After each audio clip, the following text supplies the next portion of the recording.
How y'all feel out there? Oh, yeah. All right. Check this out.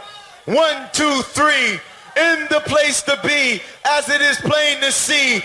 Funky Fresh for 1983. Inside the place with all the bass. He leaves without a trace. And he came here tonight to get on your case. And we are the crush grooving, the body moving, the record making, and the record breaking. And it goes a little something like this. It goes a 1, 2, 3, and we had. Say what? A whole lot of superstars on this stage here tonight. But I want y'all to know one thing. This is my house. And when I say whose house, y'all know what time it is. You're listening to War. We are America Radio, a place where conservatives, libertarians, and Tea Party Americans come together to get the real deal news. No filter, and a lot of patriotic spirit. We are America Radio. Here in moments. The ultimate gala spectacle. Holy Mother of God on earth and in heaven at the exact same time. You want a piece of me? You got it! 5 seconds left in the game. Do you believe in miracles? Yes!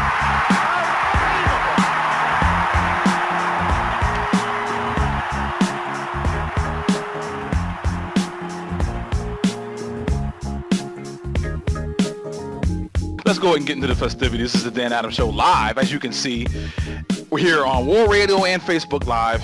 And let's get right into it. Got a lot of stuff to get into. Got this first clip I want to play here. And it deals with Hillary Clinton, of course. One of the big topics of this week in regards to what was going on. And it seems as if, I don't know, I guess when people look back at what happened and what went down, a lot of people are still kind of confused. Kind of dazed, amazed. Not amazed. They already knew what was going to happen, what was going to come down the pike and everything. But when you have a situation where you know the outcome, you've known it for months, you just have that inkling of, maybe possibly, I could, get some good news, but we didn't get it. But I want to give you the highlights of when, that very first press conference that Hillary Clinton gave about her email server with that gray suit on? Yeah, that's what happened. And this is what happened when Comey totally juxtaposed everything that Hillary Clinton said. And it's kind of ironic. Yes, ironic. And I better have this clip or I'm going to shoot myself in the foot. It's ironic. I don't think I have that clip. Let me double check here as I continue on and talk. But we have a situation where, and let me check my clips here. Clinton email, many lies. That's the one that should be here. So why isn't it here? Let me double check. Let me add a file here, y'all. So this is live. This is what happens when you go live and things don't work out the way you want them to work out. Let's go ahead. And okay, that's file loaded that time. Why didn't it load before? I think. All right, so here we have it here. Live here on War Radio and live here on Facebook Live. Yours truly, Dan Adams with the Dan Adams Show. And, things don't always go the way I want them to go. But God is in control. We all know that. We all know that he is in control. But this is the FBI fact check. And this is great. This is from the Conservative Review.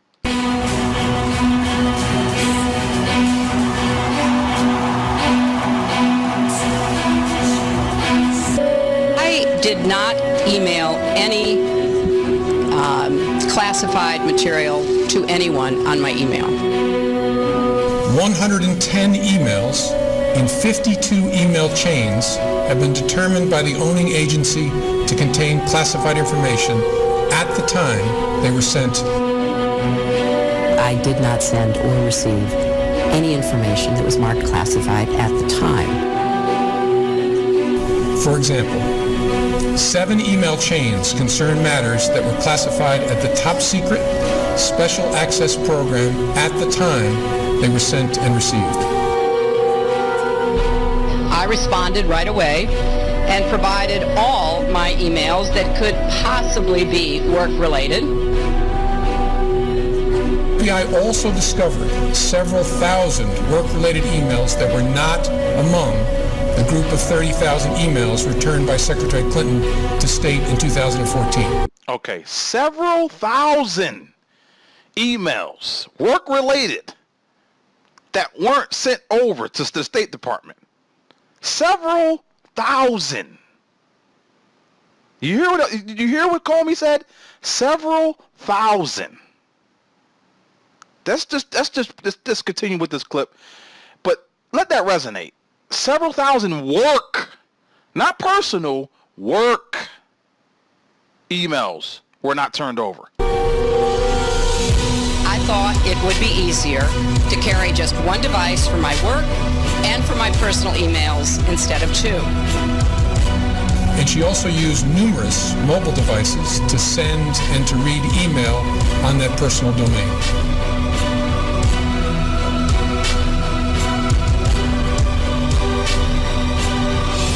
We assess it is possible that hostile actors gained access to Secretary Clinton's personal email account. Okay, you know damn well. Let's see, probably North Korea, China, Russia. Trying to think who else. Iran. Who else? I mean, anyone that's listening to this, go ahead and put it in the Facebook live chat. Go ahead and put it in there. Who else do you think has Hillary Clinton's emails? Because I just named a handful just about, and the ones that I could think right off the top of my head. So, who else do you think has Hillary Clinton's emails? Who do you think? You know somebody has those emails. Come on, people. Not just the ones that I just spouted. You know damn well there are more adversaries of the United States of America that has those emails. Lord have mercy. Well, let's go ahead and this is going to be, this first half hour-ish, it's going to be all about Hillary Clinton. So buckle your seatbelts. Oh, someone says Saudi Arabia. Yeah, Saudi Arabia. Yes. And who said that? Nina Renee Starin. I hope I'm pronouncing your last name right, but thank you, Nina. Saudi Arabia. Yeah. You know, that same Saudi Arabia that, you know, has given her millions upon millions of dollars to the Clinton Foundation. Quid pro do. You know what I mean? Man, I'll tell you what. Exactly. Jeanette Stokes Scott. Yeah, I said North Korea earlier. And who else? Carl Burkett said apparently Russia. We know, there's no doubt they got him. There's no doubt. And homeboy Putin is just waiting for his turn to come out and say, if you don't give me this, then guess what? Especially if she becomes president. Lord willing, please do not let that happen. But if that happens, he's just going to wait for the right time to blackmail her ass. Point blank. That's just set in stone. That's going to happen. Come on now, people. Mary Ayala said Israel. I don't know about Israel. Who knows? Well, put it this way. If Israel has Hillary Clinton's emails, then that would just be for spite because of this sheer irrational relationship that Barack Hussein Obama has had with Israel for the past 7+ years. So, you know what? That could be a possibility. That could be a possibility that Israel has Hillary Clinton's emails. That could be a possibility. Now, let's go ahead. I got many clips here that I want to play because these are some good clips. Now, here's Hillary Clinton refusing to accept the FBI's conclusion in regards to what James Comey said, and how he just systematically broke everything down, all the lies that she said. But she's just refuses to accept the FBI's conclusion. I think there are about 300 people in the government, mostly in the State Department, but in other high positions in the government with whom I emailed over the course of 4 years. They, I believe, did not believe they were sending any material that was classified. They were pursuing their responsibilities. I do not think they were careless, and as I have said many times, I certainly did not believe that I received or sent any material that was classified. Okay, let me stop it right there. You see how she jutted responsibility to the 300 or so people that she commonly emailed and corresponded with? See how she shifted that? Did you hear that? So she once again skates with no criminal charges, then chooses to shift any and all blame to everyone else but her. That takes a real evil person to do that. Hardcore rotten, just complete and utter just disregard for morality. That's what happens. This is what happens when you become morally bankrupt. This is what happened when your soul has been led down a path that it can no longer recover from. She will need to have the most awesomest, and that's not a word, come to Jesus moment in her life where she's going to get her life corrected before she leaves this planet. Because if she don't get herself together, I wouldn't want to be there on her judgment day. I can tell you that right now. And indeed, any of the documents that have been referred to, I think were not marked or were marked inaccurately, as has now been clarified. But the FBI director did say about 110 emails were classified, various forms of classification, even if they had not been marked. He said someone in your position as Secretary of State should have known better. Here's the question. Should you have known better? I just believe that the material that was being communicated by professionals, many with years of handling sensitive classified material, they did not believe that. Okay, stop. Here she is, shifting the blame again. All of these other professionals that should have known this, lady, you are the most rotten person on this planet. It was. I did not have a basis for second guessing their conclusion, and these were not marked. They were not marked, and in retrospect, some have said. Okay, ladies and gentlemen, you got to understand how corrupt this lady is.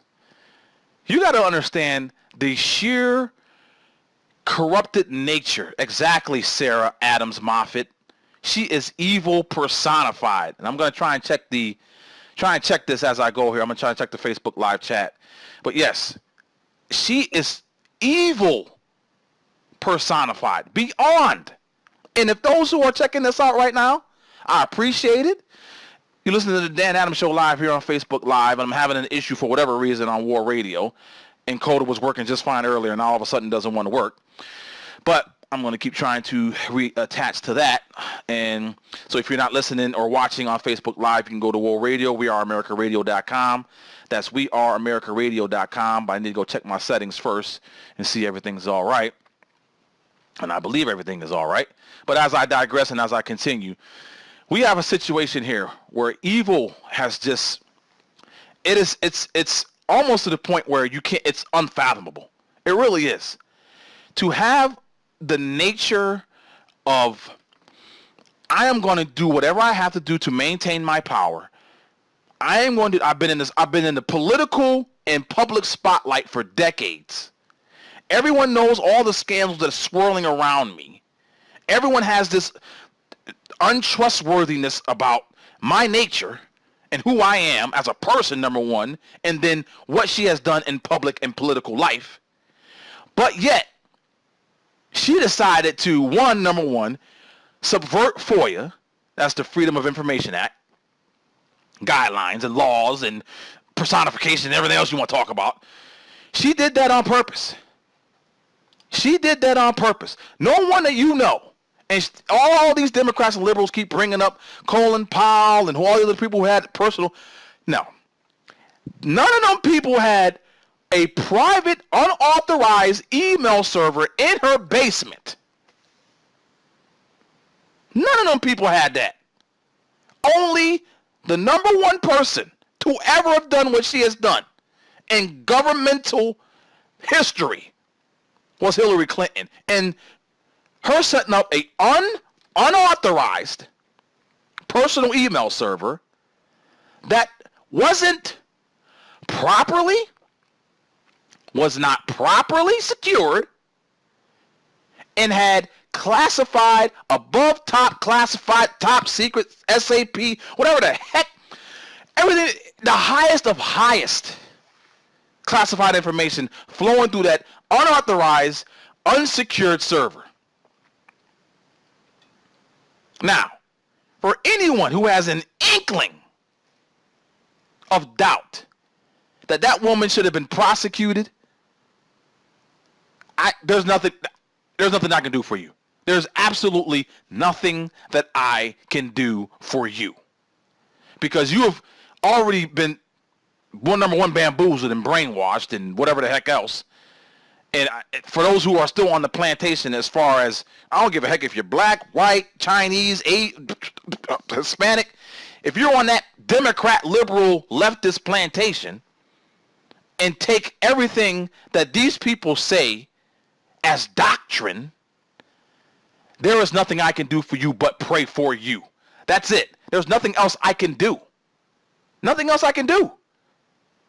Because if you're believing this woman, if you as a human being, and I'm going to jump to Benghazi for just a second here, because it just totally just leaves me utterly just dumbfounded.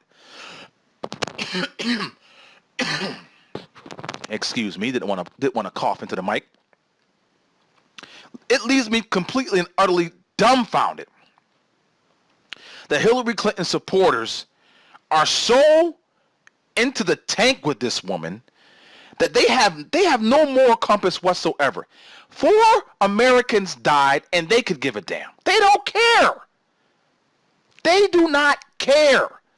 All they care about is, did Hillary Clinton do this? Did Hillary Clinton do this? Did Hillary Clinton do this? Did she not do this? Did she not do this? And is she in the clear in regards to her ineptness?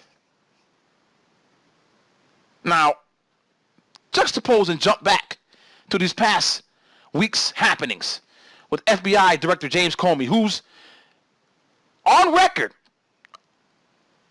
under oath, said, and I'm paraphrasing here, that he wanted to made it very clear that what he said on, what was it, Tuesday? Yes, Tuesday.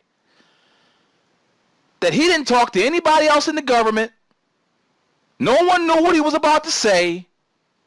But yet, you have, and as we found out throughout his testimony, but before even his testimony happened, you got a month ago, I guess, about this time, maybe a little longer, somewhere around that time frame, President Barack Hussein Obama, the Muslim in chief, comes out and endorses Hillary Clinton as president without even knowing what was going to go down with the FBI. So right then we all had, and we knew, it's all over. But let's go ahead and just go down the line here. You have the infamous tarmac meeting with Loretta Lynch and Bill Clinton. All kinds of red flags are thrown up. Then Teflon Hillary Clinton, finally gets interviewed by the FBI, not at FBI headquarters, but at her house.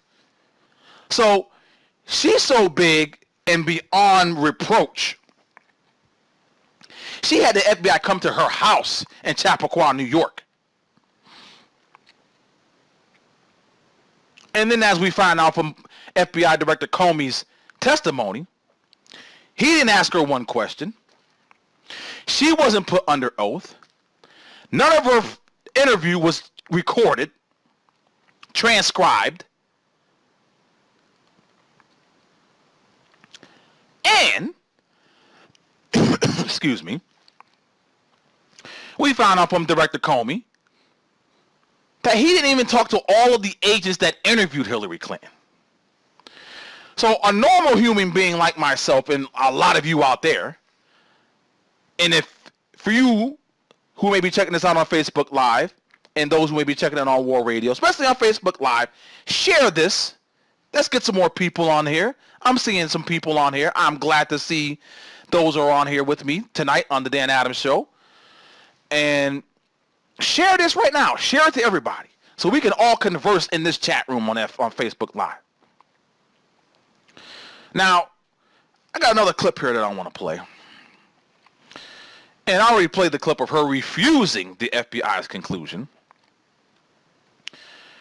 But she refuses to cooperate now with the newly reopened State Department investigation. That's right. She refuses to cooperate. The State Department, as you know, has decided now to reopen its own internal review of your use of that private email server or servers now that the Justice Department, the FBI, has completed its investigation. Will you cooperate with this new State Department investigation? Well, I assume they will pursue whatever process they think is appropriate, and I also assume that they will pay very close attention to what the findings were of the Justice Department investigation. But again, I will repeat, because I think this is important, over 300 people were on these email exchanges, some on many, some on a few, and these were experienced professionals who have had great years of dealing with classified material. And whatever. Okay, there we go. Did you hear that again? Did you hear that, everybody, ladies and gentlemen? She is blaming once again the 300 individuals that she worked with, that she had correspondence with at the State Department. So she once again gets off scot-free. Remember, no charges, no criminal charges whatsoever. And now she's blaming 300 other people. Once again, soulless. That woman has no soul. They sent me, they did not believe and had, in my view, no reason to believe at the time that it was classified. So I am very proud of the work that we did during my 4 years. We dealt with 2 wars, financial collapse, the Arab Spring, and so much else. And I think that the professionals with whom I communicated were very careful about how they handled classified material. Okay, she brought up the Arab Spring. Did you hear that? As a success? Wow. As I was over the course of those 4 years. We're completely out of time, but very quickly, will you cooperate with this new State Department investigation? Because I know you didn't cooperate with the Inspector General of the State Department in his investigation. Well, there was a Justice Department investigation going on. She never answered the question, ladies and gentlemen. So right there, that lets you know she's not going to cooperate. She did not answer the question. She didn't. And it's amazing, absolutely amazing, how people just, I tell you what, I don't even know what to say. I really don't. And for those out there who are still supporting Hillary Clinton, you are stuck on stupid. What else can be said? What else can be said? Man, sometimes you got to jump back and think and realize when you have a situation where the Secretary of State from the gate knew what she was doing. She didn't want to have anyone know, not anyone know, except for her inner circle, what she was doing, how she was doing it, when she was doing it, why she was doing it, in regards to that unauthorized, unsecured email servers. Let me restate. Servers. Because servers got decommissioned, placed somewhere, who knows where the hell they're at, these old decommissioned servers. And then new servers put in over that stretch of time that her email domain was in existence. Now, let me ask you this, and I'm just checking down here at the Facebook live chat. Let me ask you a question for those that are chiming in and tuning in. And once again, thank you so much. This is going to happen from this point on, and once I get my GoPro set up and everything, it's going to be tight, y'all. It's going to be super tight. So, late start to the show this evening because of some technical difficulties, but I have an audio engineering degree. I work in the IT field, been in the field for the past 50, wait a minute, hold on a second. Almost 20 years, yeah. So, not just, let my age go out there, but that's okay. Age ain't nothing but a number. Let me pose this question for those who are checking in. What do you think going forward with this supposed newly reopened State Department investigation in regards to her carelessness, negligence, whatever, gross negligence, whatever you want to call it, in regards to her handling of classified information? What do you think is going to happen? Put it in the chat room and Facebook Live. I would like to see and hear your comments on that. Now, this right here takes the cake. Let's move on to a Hillary Clinton clip here that deals with and right now, let me just take a minute to send my heartfelt condolences and sympathies to the family members of the police officers that lost their lives in Dallas. Our nation is at a major crossroads as I speak. And I'm not sure what is going to happen going forward. But I want to play this clip right here. And I want you to chime in and give me your feedback on this. Do you believe you would be better suited at handling the racial divide in America than Donald Trump? Well, I can only speak for myself. I have been involved in working to try to close the racial divide my entire adult life. I've worked on issues of criminal justice reform, incarceration, juvenile justice for many decades. And I'm heartbroken that we have to keep repeating and doing that work year after year, but I am determined and I am persistent. And I will call for white people like myself to put ourselves in the shoes of those African American families who fear every time their children go somewhere.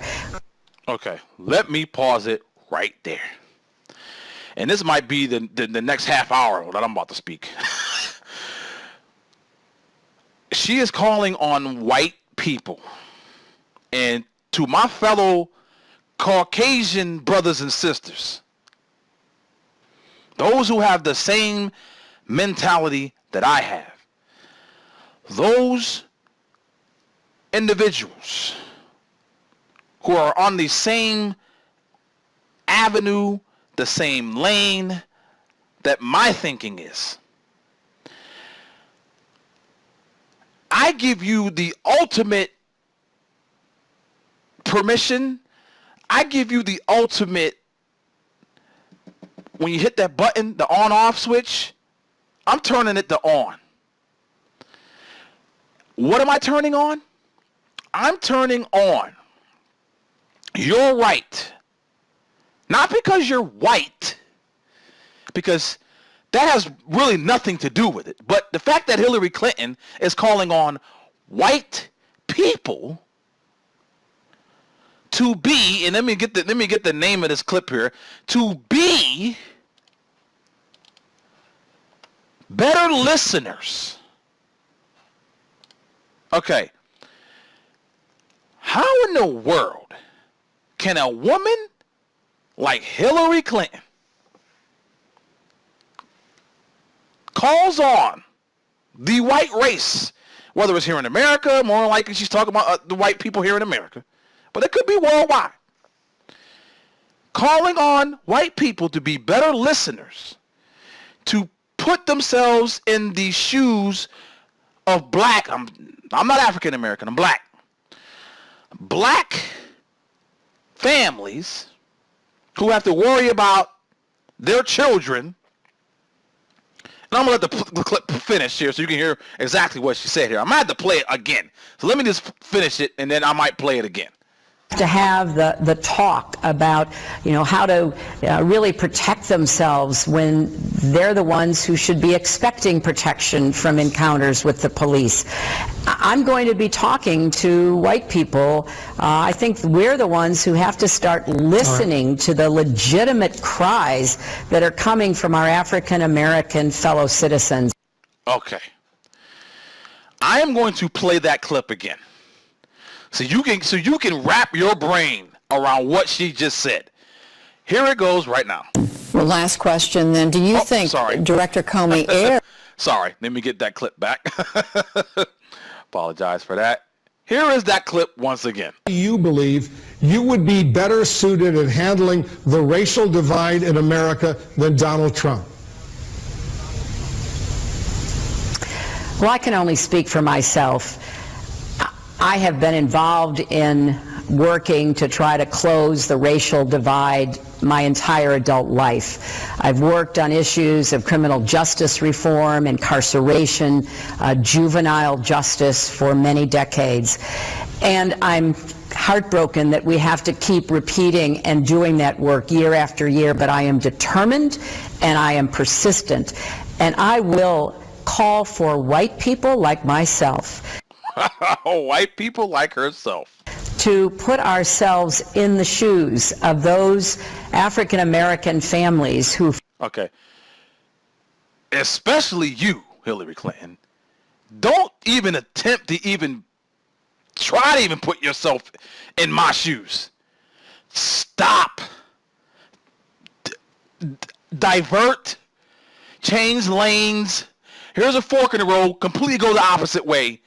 To think that you have to be in my shoes or try to think you need to even be in my shoes to understand what's going on. Lady, you fear every time their children go somewhere. To have the talk about, how to really protect themselves when they're the ones who should be expecting protection from encounters with the police. Okay. Here's the thing. What talk is she talking about? What talk do black parents have to have with their black kids in order for them to encounter police? What talk is she talking about? I'm 43 years old. My mom and my dad never had to tell me how to behave, how to interact, and what to do in regards to encountering police. Because common sense, number one, seeps into my brain. If a police officer tells you to do something, you do it. That's number one. Number two, if you're in a situation where you're pulled over by the police and you know you've done nothing wrong, you know you don't have any contraband in your car, you know you don't have guns and things of that nature, and I'm going to step to that in just a second. But if you know you've done nothing wrong, say if you got pulled over and you didn't realize you didn't stop fully at a stop sign, or your taillight's out and you don't even know it, that's another story.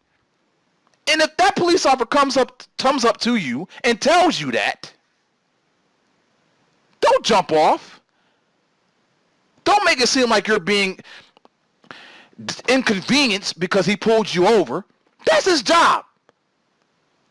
If you ran through a stoplight, if you ran through a stop sign, if you ran through a yellow and it was turning red or whatever, your tail light's out, you don't have proper identification as far as your insurance on the back of your car, you ain't got license plates that are viewable, whatever it is, that's what their job is.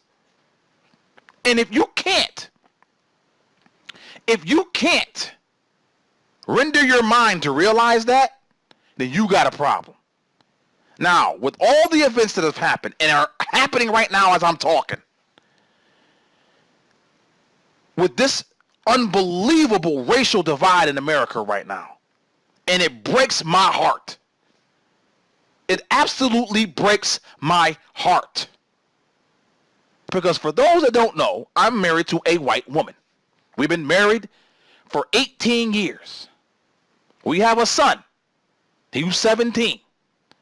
And obviously he's biracial. He has a mind of his own. He has his own thinking. Not in the same frame of mind, but he knows what to do. He knows how to conduct himself in front of police. Because I told him what to do. Now, he doesn't like some of these incidents that have happened in regards to Minnesota, in regards to Louisiana, and all these past incidents. He has his own opinions on that. He has his own frustrations. But one thing he does know, he knows to comply with police in regards to whatever order that is given to him. So that seed has been planted, and he knows what to do. My dad, my mom, with common sense thinking, and them telling me, you always comply to a police officer's commands. Me sitting here as a 43-year-old man, if I get pulled over, for whatever reason, I will be in full compliance, point blank. No other discussion needed.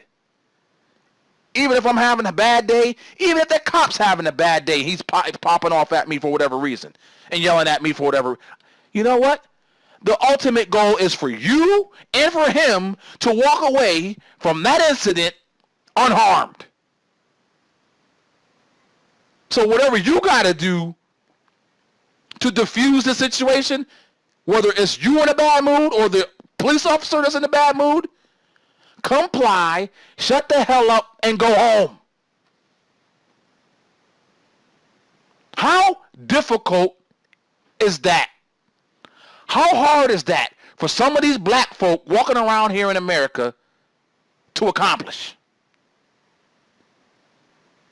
If you feel, and I put this on Instagram the other day, if you feel, and I'm talking about these Black Lives Matter people, supporters of Black Lives Matter, if you hate cops so much, if you have such hatred for police, then let's do this. Let's compose this. Let's get this done. I don't even know how we will be able to even enact this and get this started. If somebody can let me know how, please let me know. But let's start a database for you, Black Lives Matter and Black Lives Matter supporters. You hate cops? Then freely, voluntarily, put your phone numbers, whether cell phone, home phone, office phone, whatever phone, put it in a database. So when something happens to you, where you need to cry out and scream for a police officer, and your number comes up, guess what? The cops are already going to know that you're a Black Lives Matter activist or supporter, and you hate cops. It should be put in law that they don't come and help you. Okay? How about that? Analyze that. Hashtag that. Now, as we go forward, I'm going to let this clip finish again so you can hear the rest of it. The outright embarrassing pandering to black people from Hillary Clinton. I'm going to be talking to white people. I think we're the ones who have to start listening to the legitimate cries that are coming from our African American fellow citizens. Hey, Hillary Clinton, legitimate cries and concerns? How about talking about black people in a way where you don't sound stupid and pandering? But how about you bring up and comprise questions like this to black people, white people, orange people, I don't care who it is. How about conducting your life in a way where, number one, you are a productive member of society. Let's start with that. How about you obey the laws that all of us have to follow. How about not putting yourself in a situation where you're doing something illegal, police are called, you are confronted by these police, and situations escalate, and you're put in a situation where your life might end. How about we not even get nowhere near that point? How about that? How about that for just off the top of my head? How about that? I may have had a handful of run-ins with the police in my 43 years of life. And most of them were tickets.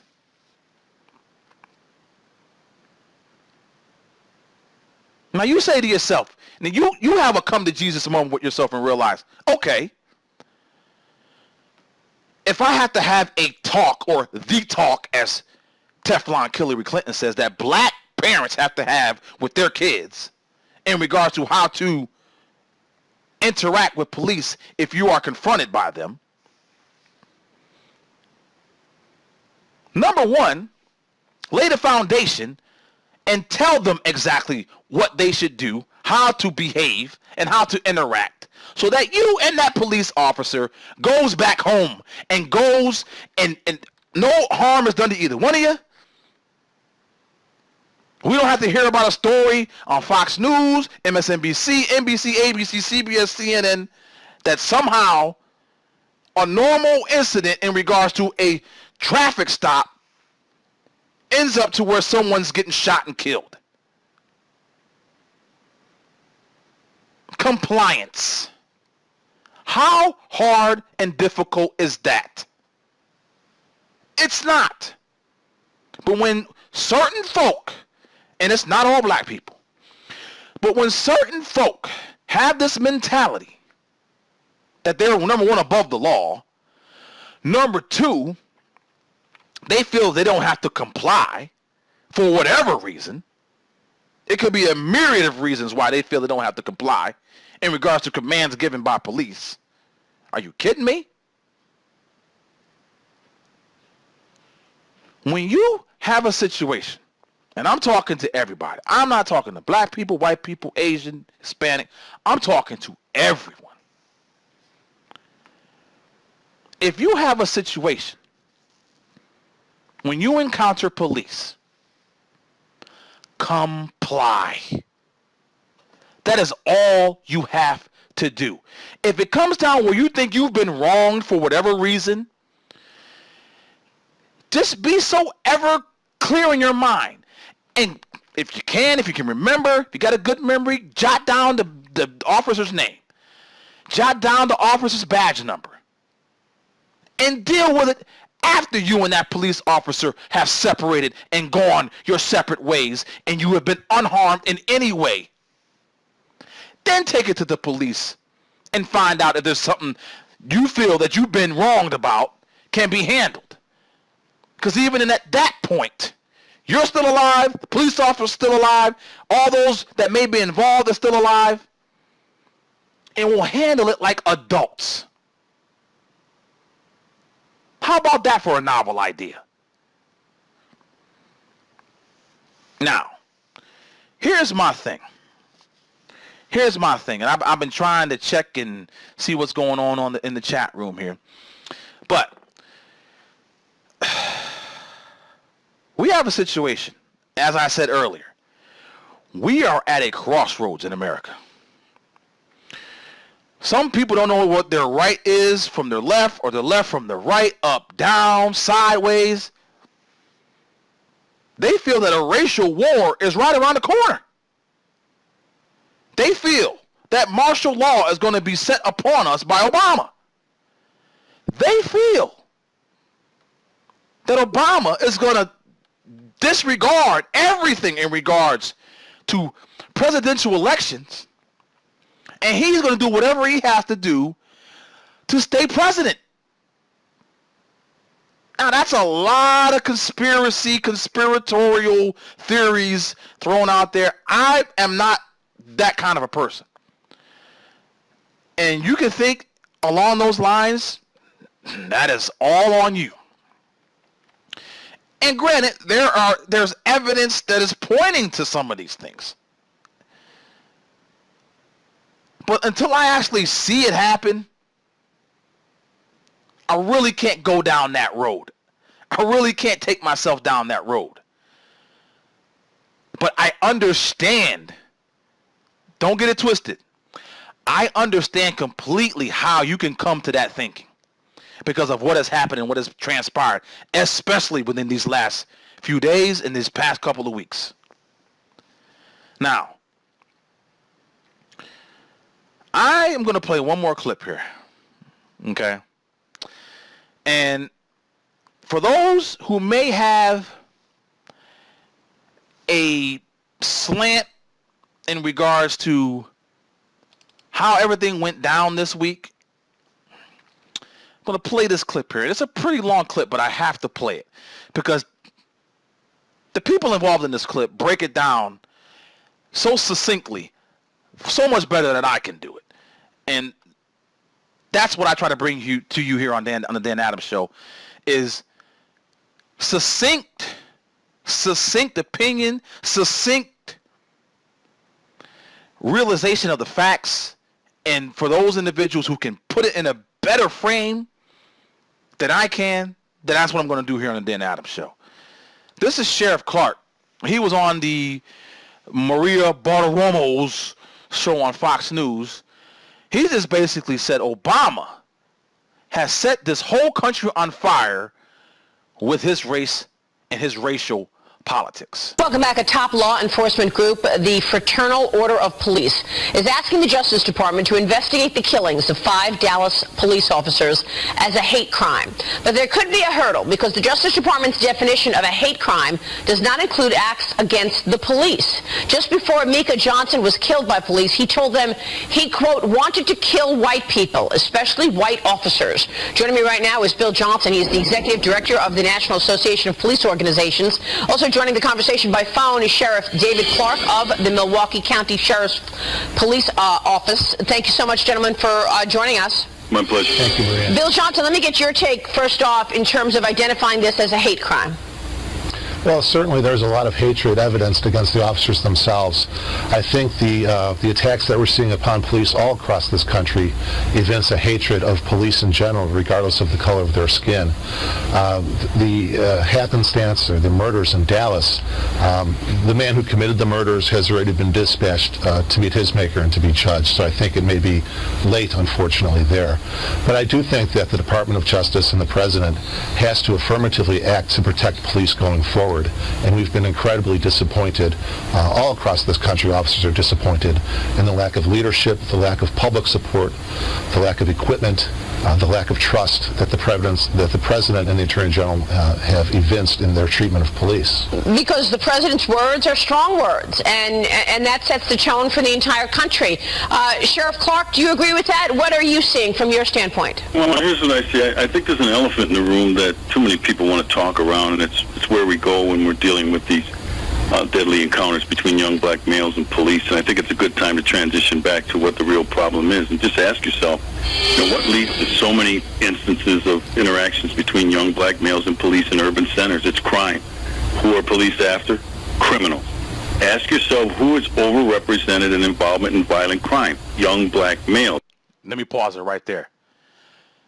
A black man telling you the truth about who he encounters in regards to crime, criminal interaction. Sheriff Clarke, the ultimate authority on this, is telling you and laying it to you, laying that foundation for you to possibly understand. Black America, wake up. Now, that might be an ugly truth, but it's still the truth. But too many people want to focus on changing police tactics and police behavior, something that I believe works, by the way. Nobody wants to talk about the flawed lifestyle choices and behavior of too many young black males, things like gang and drug involvement and weapons violations. Those things are going to increase the risk of a deadly encounter. But no one wants to ask, where are the dads? Where are the fathers? Instead, we go after the low-hanging fruit. Too many people want to attack the police. So if you want to... Let me pause it right there. Another great point. Where are the fathers? Where are the dads? Where are the male authority figures in these black men's lives, black young men coming up? Where are they? Where are they? And I'm going to not just talk about black people. I want to talk about the human race as a whole, especially here in America. Where are the fathers? Where are the male authority figures? Laying down that foundation from the gate so that when a young man, no matter who they are, no matter what race, is put in a situation where they have to make a decision, right from wrong, has that foundation been laid down? Has it? People want to look at this thing, and this police issue might be some part of it, but it's a small part of it. Everyone wants to dismiss or ignore that elephant in the room, these pathologies in these urban centers. Right. And Bill Johnson, we heard from the president earlier this week from Warsaw, and he's headed to Dallas this upcoming week. You say you're disappointed in what the president has done in terms of setting the tone and bringing us together. What do you want to see from him? Yes, the president has called for a truthful discussion, a frank discussion, and yet he perpetuates this myth, this lie, that these protests are peaceful. The Attorney General keeps referring to the protesters in Dallas as peaceful protesters.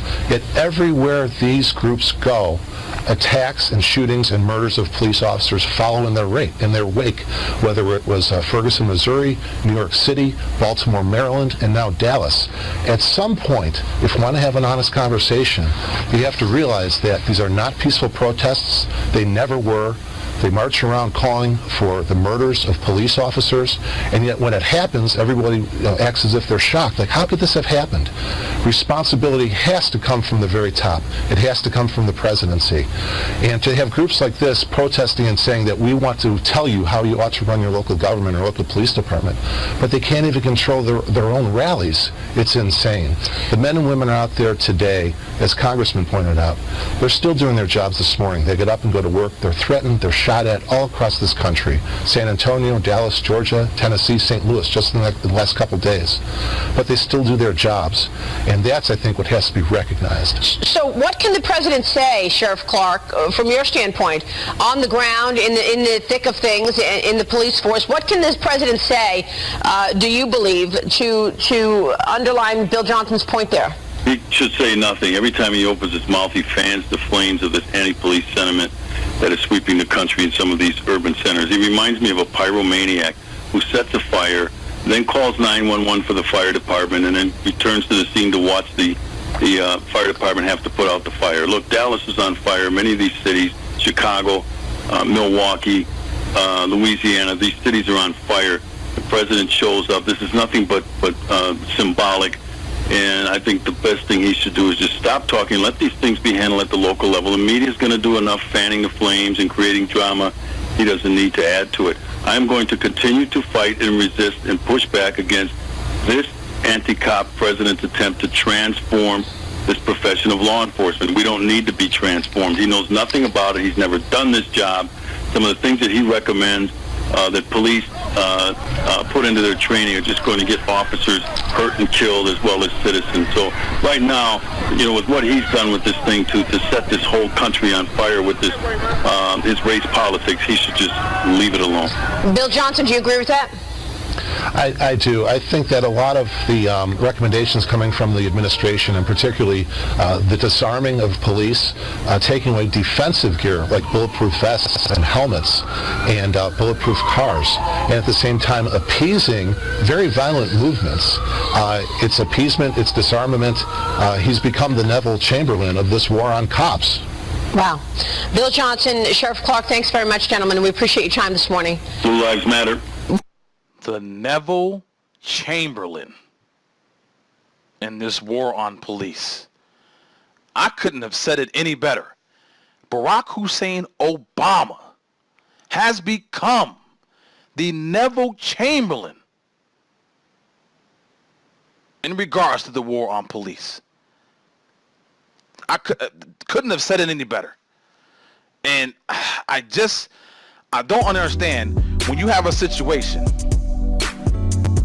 where, and as my background music is bringing it to you this evening. This is Dan Adams once again on the Dan Adams Show. I hope you enjoyed the broadcast for this evening. Thank you for those who have been sticking with me in the Facebook Live chat room. I'm not worthy, but thank you so much. For those who were on War Radio listening, sorry for the hiccups. I got the last 40 minutes straight for you. But on the podcast that will be released, tomorrow, you will have everything. You will have everything. And as I end my broadcast for this evening, just a couple of points. When you have a situation, and I seem like I'm always saying when you have a situation, but unfortunately, in the climate that we're living in today, we are always put in certain situations. Situations that we like, situations that we don't like, expected, unexpected. But if you are ever put in a situation, and I'm talking to everyone that can hear this and see this, if you encounter police, comply. Compliance should be right here, right in the front of your brain. It should encompass your brain to the point where everything that seeps out of you, whether it's your words, whether it's your body, behavior, compliance. How hard and difficult is that? Comply.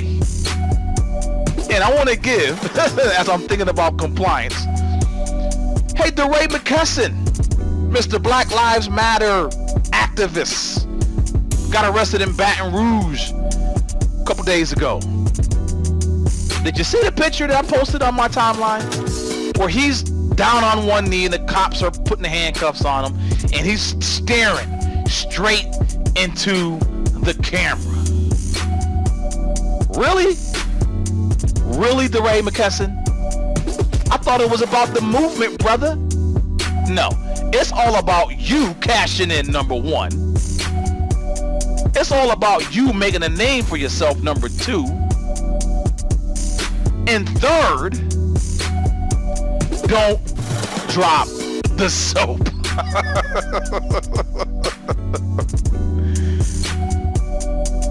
Ladies and gentlemen, thank you for tuning in. This is yours truly, Dan Adams, of the Dan Adams Show live here on Facebook Live and War Radio. For those who want to get in contact with yours truly, Twitter, I'm at Dan Adams Show.